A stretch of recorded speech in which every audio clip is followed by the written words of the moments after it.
जय हिंद, नमस्कार। मैं अंबर जैदी स्वागत करती हूँ आप सबका एक बार फिर से हमारे आज के कार्यक्रम में। दोस्तों, एक तरफ पाकिस्तान और टर्की एयरफोर्स जो है वो खुलकर ग्रोइंग स्ट्रेटेजिक कन्वर्जेंस की तरफ जा रहे हैं। डिफेंस हो, एयरोस्पेस इनोवेशन या फिर अनमैन्ड सिस्टम और नेक्स्ट जनरेशन जो मिलिट्री टेक्नोलॉजीज हैं, सब पर दोनों देश मिलकर काम करने की दिशा में आगे बढ़ रहे हैं। अब सवाल सबसे बड़ा ये है कि क्या पाकिस्तान और टर्की की जो पार्टनरशिप है वो सिर्फ डिफेंस कॉपरेशन है या फिर इंडियन सब कॉन्टिनेंट कहीं या फिर उससे भी थोड़ा सा आगे बढ़े साउथ एशिया में एक नए स्ट्रेटेजिक एक्सेस की शुरुआत कर रहे हैं।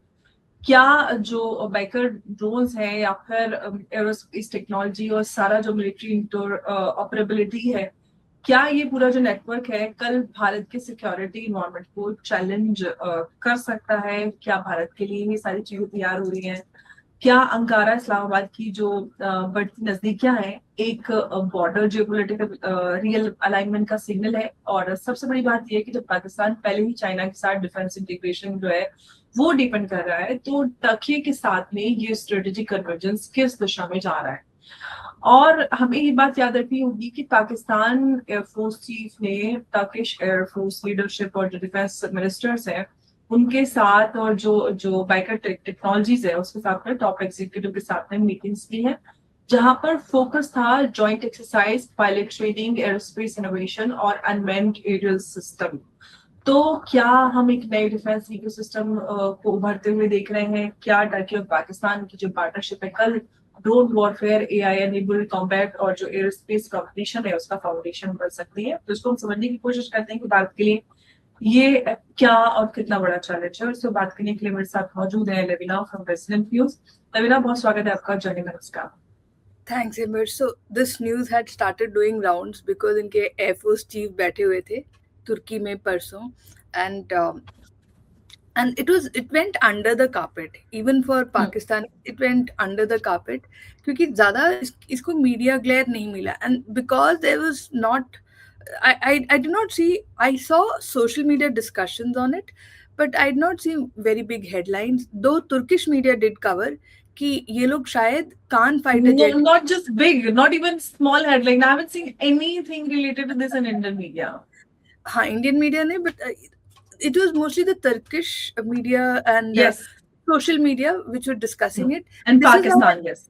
Yes, and this is why I take it seriously क्योंकि जब कुछ मेजर हो रहा होता है ना, usually they try to brush it under the carpet कि इसको ना साइलेंट रखो, इसके ऊपर ज्यादा बात नहीं करो। तो जो तुर्किश डिफेंस एनालिस्ट हैं उन्होंने जो बाहर निकाली है कि पाकिस्तान और तुर्की जो है इन्होंने 15 बिलियन का कान फाइटर जेट रिलेटेड एक डील अभी करेंगे या नहीं किया है, वो उसकी कंफर्मेशन नहीं है। पाकिस्तान गवर्नमेंट से भी नहीं है, तुर्की से भी नहीं है, बट बात चल रही है $15 बिलियन की।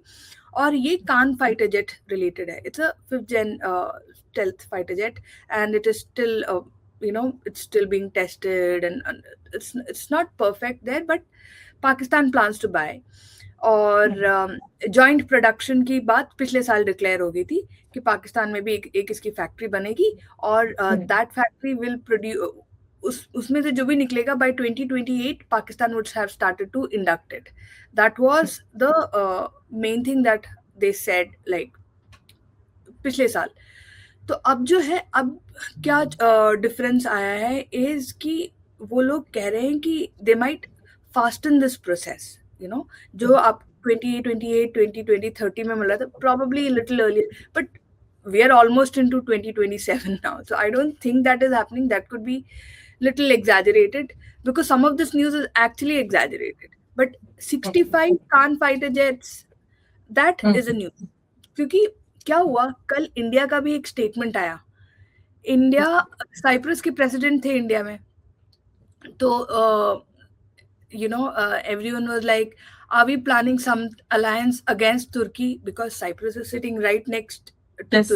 that island, and northern Cyprus has been captured by Turkey. So Cyprus, India, Israel, we share great relations and Cyprus's president is here. Then India confirmed कि नहीं, हम कोई एंटी तुर्की अलायंस नहीं बना रहे हैं। वो तो बोलना ही था, कोई तो बोलेगा कि हम लोग एंटी तुर्की अलायंस बना रहे थे। तो but yes, point is that Turkey and Pakistan is coming together, and इनकी जो lot of their drone production is also being moved to Pakistan. तो यूएस इसको इसके अगेंस्ट नहीं है, क्योंकि यूएस वांट्स कि पाकिस्तान जो है स्लोली चाइनीज रिलायंस छोड़ दे।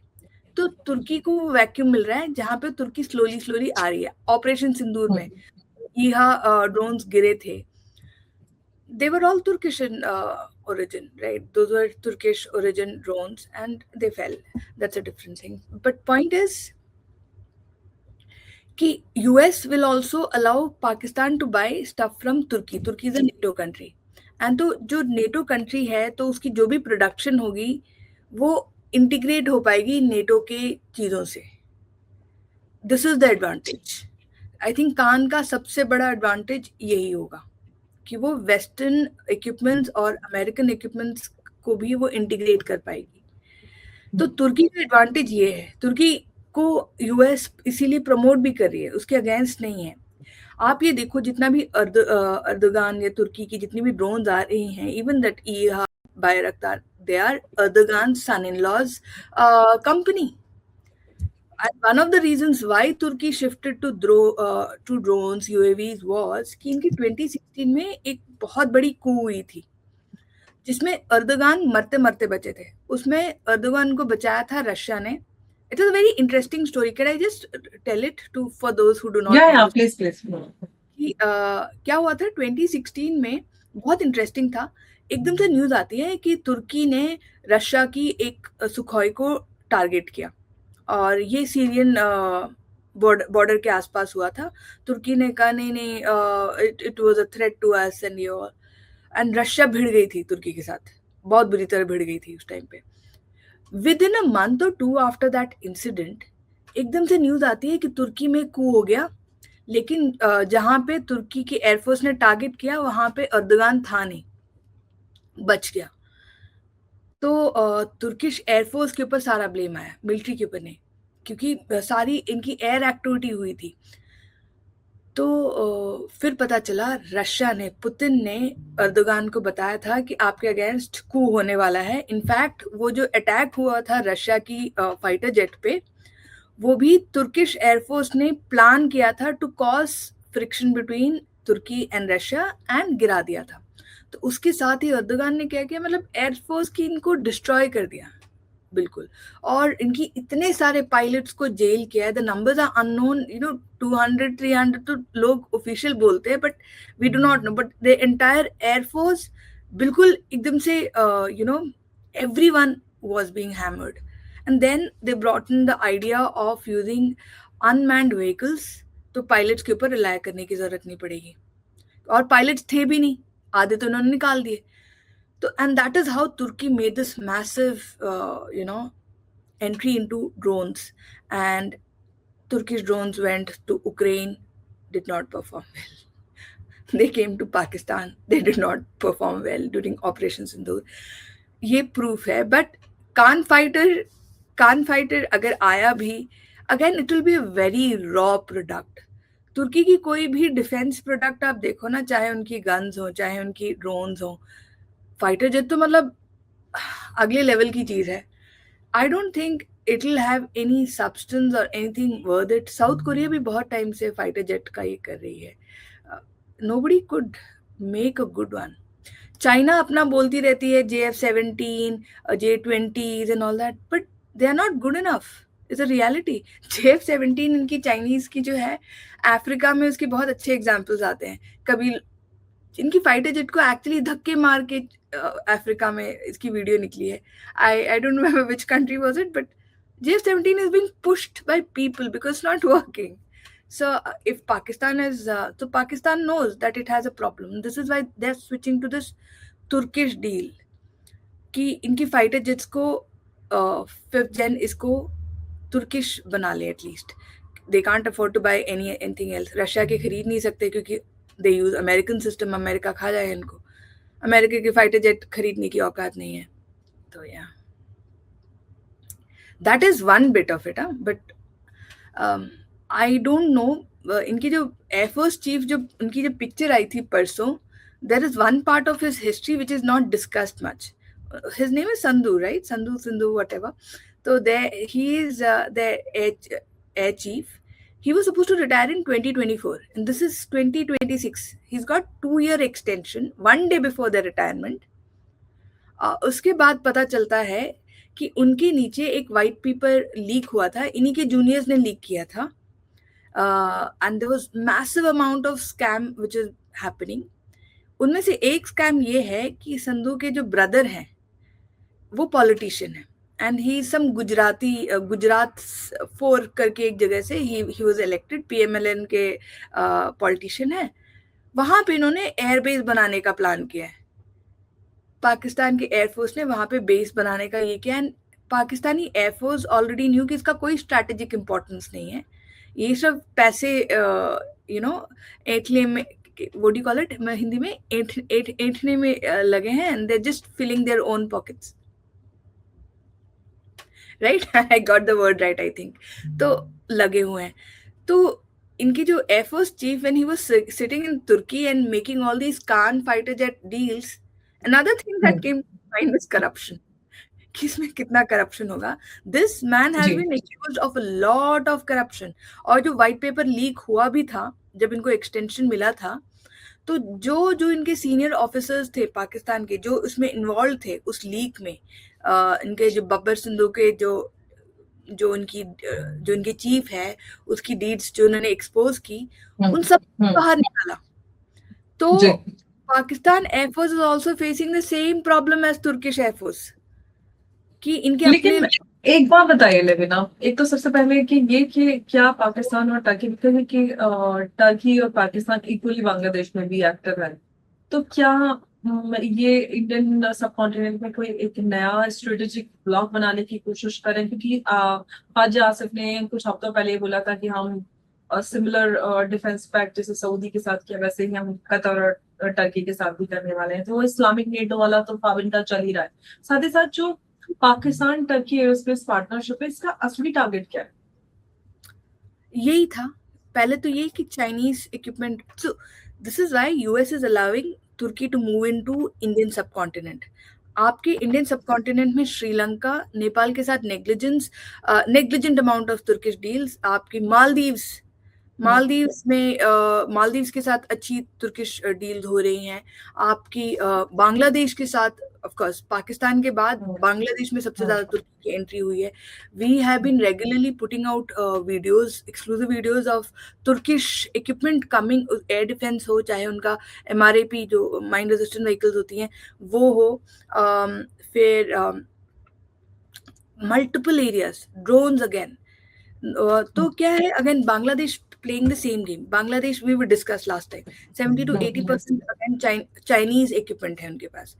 तो उनको भी US से वार्निंग मिल चुकी है, get rid of all these Chinese things.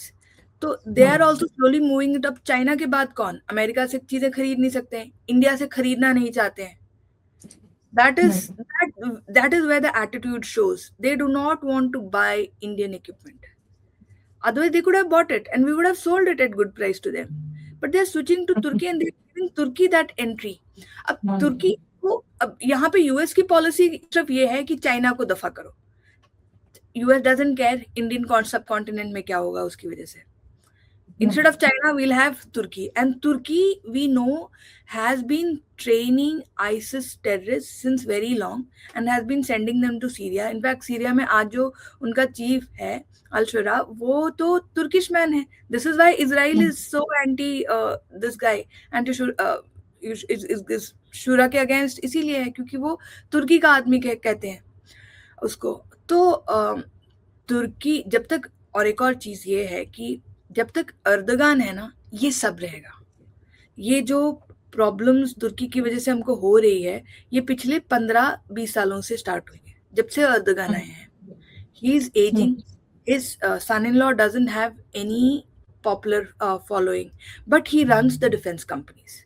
उसकी एडवांटेज वो है कि अगर अर्दगान चला भी जाएगा तो ये डिफेंस कंपनी रहेंगी और वो उससे डील करेगा. But as far as I see, अगर तुर्क्स में अगर गवर्नमेंट चेंज आया तो maybe mild attitude change आएगा. But then Turkey has been entering Bangladesh, Pakistan, Maldives. This is no coincidence. तो in under the guise of replacing China, तुर्की भी अपना गेम खेल रही है। इसीलिए इंडिया साइप्रस के साथ, इंडिया ने भी हाथ मिलाया तो तुर्की के कान खड़े हो गए। इंडिया का ग्रीस के साथ रिलेशन अच्छा हुआ, ग्रीस को ब्रह्मोस बेचने की बात हो रही है। See, Greece, UAE, Israel, India, we will all move to similar platforms because we have good defence deals with all of them. And हमको जो India Middle East economic corridor है, इसमें यही कंट्रीज हैं, India, UAE, Israel, Greece, these are the main 4 countries, and this was being discussed in Sushma Swaraj ma'am's times. तो हमारी जो defence equipments होंगी ना, आप देखना सिमिलर हो जाएंगी। तो जब ग्रीस आ जाएगा हमारे विंग के नीचे, तो फिर साइप्रस भी आएगा। साइप्रस के साथ भी अभी जो डील हुई है, we signed 5 MOUs, 5 to 6 MOUs, and it's not just about trade. We are slowly moving into Cyprus, and that threatens Turkey. अगर तुर्की हमारे साथ कर सकता है, तो we can also do it. बिल्कुल। और भारत और साइप्रस के बीच में जो कॉपरेशन है वो ऑफकोर्स बढ़ रहा है, लेकिन ये अब जो चैटर्स हैं वो ये हैं कि भारत और साइप्रस के बीच में जो आतंकवाद के खिलाफ एक बड़ा ज्वाइंट एक्शन का प्लान तैयार हुआ है। दोनों देशों की सीमा पर आतंकवाद की जो एंटी जो है उसके खिलाफ, और पूरा जो प्रॉक्सी नेटवर्क है उसके खिलाफ उसकी कार्रवाई की बात हो रही है। तो क्या कोई ज्वाइंट ऑपरेशन हो सकता है जिस तरह से पाकिस्तान और टर्की हो रहे हैं, इधर से साइप्रस और भारत? साइप्रस को ना हम लोग काफी, I think we do not know much about Cyprus, क्योंकि साइप्रस बहुत अंडर प्ले करता है।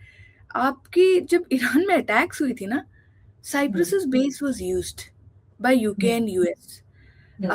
तो यहाँ पे साइप्रस का जो काउंटर टेररिज्म और इन सब में India is also moving in. आपको याद है इंडिया के पीएम जब साइप्रस गए थे, उनको क्या दिखाया था? He was shown the border, northern Cyprus, जहाँ पे तुर्की ने कैप्चर कर रखा है। so if I get your question exactly, you are saying कि how this will evolve the Cyprus India relationship? It will नहीं, become, बिकॉज ऐसा है ना कि चैटर्स ये है कि जो एक क्योंकि पाकिस्तान जो काफी बेचैन है भारत और जो साइप्रस की बढ़ती नजदीक है उससे, वो लग रहा है कि कहीं दोनों मिलके जॉइंट सर्जिकल स्ट्राइक ना कर दें, क्योंकि दोनों नजदीक आ रहे हैं। तो एक्चुअली क्या है कि काफी हमारे जो MOUs है ना, they all can not be very straight up front in your face, कि मतलब सबको पता चल जाए हम लोग क्या डील कर रहे हैं। तो लाइक जैसे सर्च एंड रेस्क्यू ऑपरेशन की बात हो रही है, ठीक है, हम सर्च एंड रेस्क्यू ऑपरेशन करेंगे, तो लेकिन उसके साथ हमारी फोर्सेस भी तो अंदर जा रही है ना। So this is why I say this is a defence deal which is underground. मैं आपको जैसे एक और एग्जांपल बताती हूँ। आज हम सब बात करें ग्रेट निकोबार प्रोजेक्ट की। 2020 में I had written an article saying कि we discussed this earlier, I'm just repeating it, कि इंडिया जापान कोऑपरेट कर रही है कि जो एक सबमरीन सेंसर जो यूएस और जापान यूज करती है वो अंडमान तक एक्सटेंड होगा।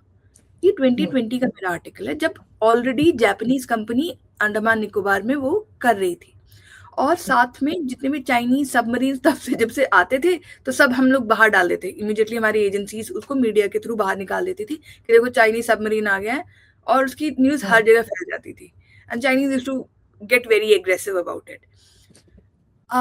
So whatever is happening now, we will start hearing about it in another 2 or 3 years. That is the point that I'm making. In fact, even IMEC corridor का when we first reported in September 2021, मेरे को भी confusion था कि मतलब is this really coming? Because Israel ने research कर रखी है, UAE है, इंडिया है, और इनका सऊदी के थ्रू होगा वो, और ग्रीस में जाएगा। तो ग्रीस के साथ तब तक हमारी इतनी बड़ी डील भी नहीं होती थी। 2021 में कहाँ हम ग्रीस का इतना सुनते थे।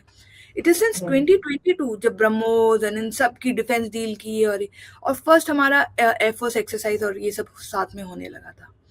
पॉइंट अगेन इज ये स्लोली आएगा बाहर, and I see Cyprus as a good example of India's defence footprint increasing. हम लोग क्या है, हमेशा ना हमें ये सिखाया जाता है कि हम लोग किसी कंट्री को हमने अटैक नहीं किया है, we been you know very peace loving country. मेरे ख्याल से थोड़ा गलत हिस्ट्री सिखाते हैं। Cholas went straight Indonesia, Cambodia. आज सबसे बड़ा हिंदू टेम्पल कहाँ है? कंबोडिया में है। And unfortunately Cambodia is under Chinese control. वहां पे आप देखो मलक्का स्ट्रेट में थाईलैंड एंड कंबोडिया भिड़ गए थे। तो all this will come into play. Actually तुर्की को यूएस इसलिए आने दे रही है इन सब जगहों पे because they see Turkey as a good replacement.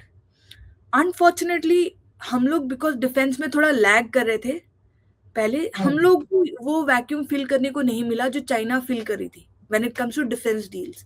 But अब देखो, ये मैंने पिछले 2-3 साल में देखा है, इंडिया थोड़ा और एग्रेसिवली डिफेंस में पुश कर रहा है। वरना जितने भी मैं इंटरनेशनल डिफेंस एग्जीबिशंस में भी जाती थी, हमारी एक तो इक्विपमेंट बहुत लिमिटेड एग्जिबिट होती थी, प्रमोशन बहुत कम होती थी, और there was not much happening. उसकी कवरेज इंडिया में ही नहीं होती थी। हमारे तो हमारी जो मीडिया है उनको तो बस यही अपना डोमेस्टिक वो अपना डिबेट लगा के बैठ जाते हैं, उसी में लड़ाई भिड़ाई, कुछ पता ही नहीं क्या हो रहा है, जियो पोलिटिकल, डिफेंस, इंटरनेशनल, कुछ कोई खबर नहीं हो।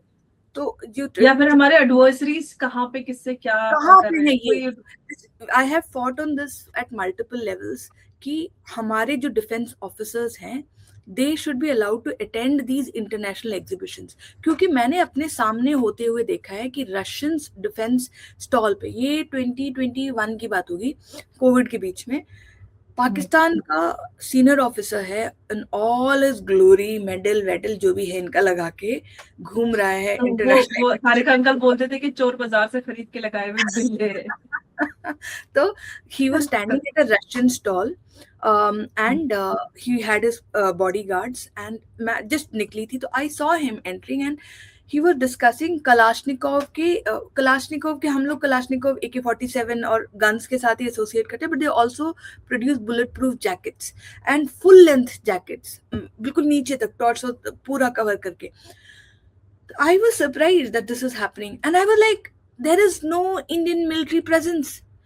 यूनिफॉर्म में छोड़ो, वेटरन्स को भी नहीं लाए हैं। And I have fought on this at multiple levels, I have tweeted about this that you know we need exposure. कि देखिए मतलब वर्ल्ड में हर कोई एटलीस्ट अपना बेस्ट प्रोडक्ट ऐसे जो बड़े इंटरनेशनल एग्जीबिशन होते हैं एग्जिबिट करता है। वी शुड नो, हम लोग अच्छा डीआरडीओ से अगर डिमांड करने जा रहे हैं, वी शुड नो हमारे कॉम्पिटिटर के पास ऑलरेडी इसका क्या है।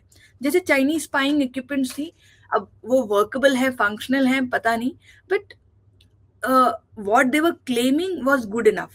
तो I was surprised कि और जहां भी आप इंटरनेशनल डिफेंस एग्जीबिशंस में जाते हो, सबसे बड़े स्टॉल्स चाइना के ही होते हैं।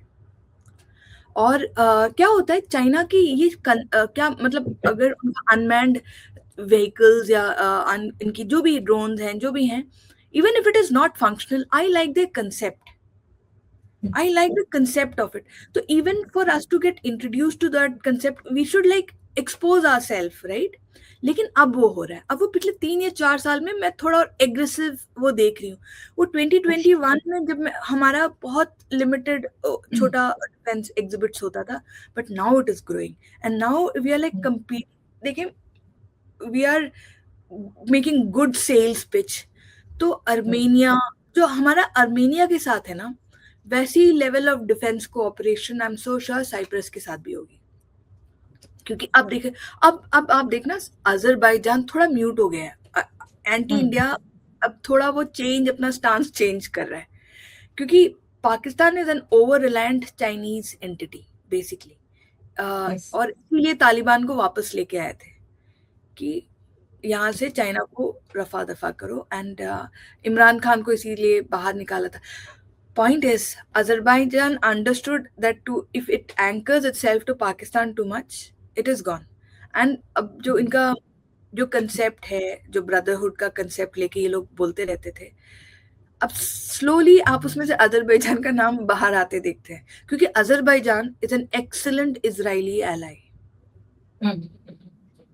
Azerbaijan is the only place we have deviated massively, but yes, it's all still about Turkey, क्योंकि Azerbaijan में the only place where Israel, Pakistan, and Turkey's flag fly together.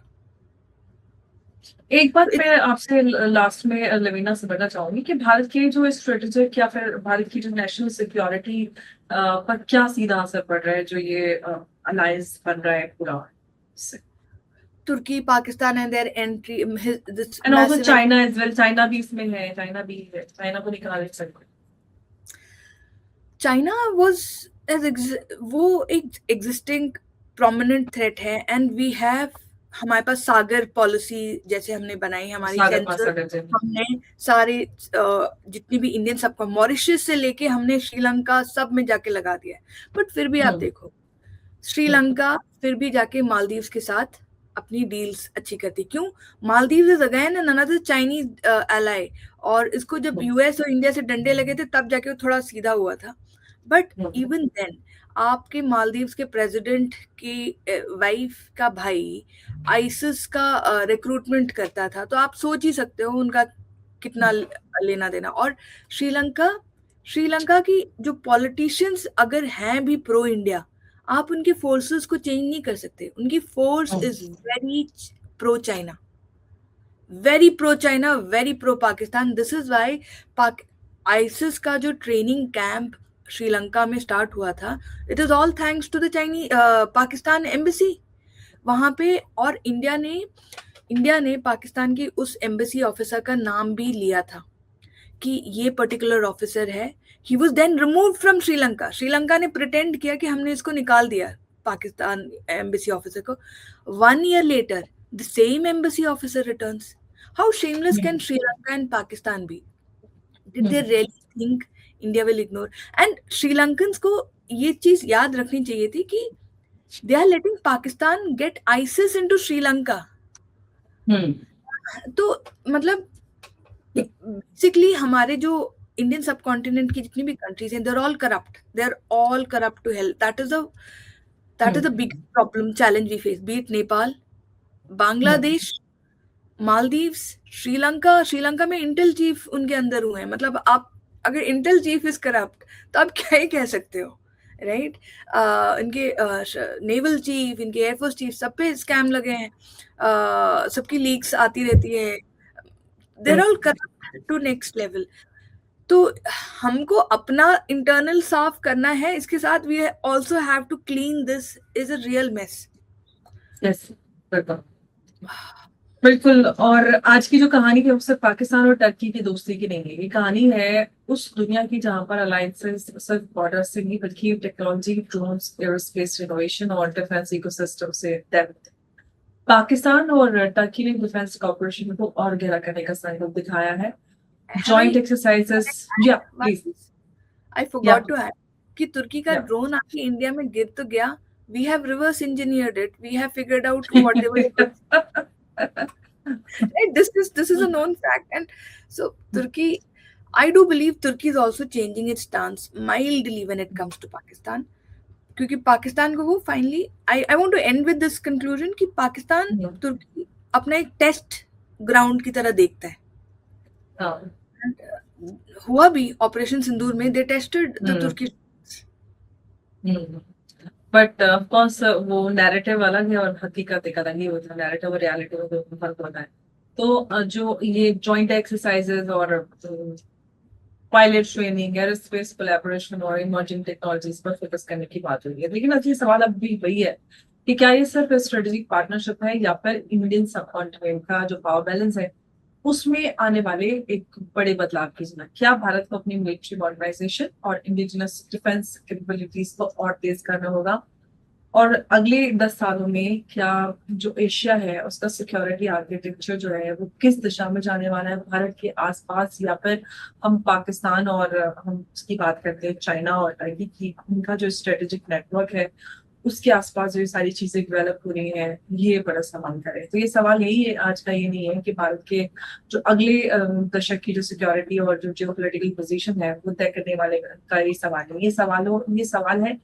और जो आगे निर्भर करेगा कि भारत का जो पूरा पावर बैलेंस है वो किस तरह से नजर आने वाला है। लेविना, बहुत बहुत धन्यवाद आपका इस चर्चा में हमारे साथ जुड़ने के लिए। नमस्कार, जय हिंद, जय भारत।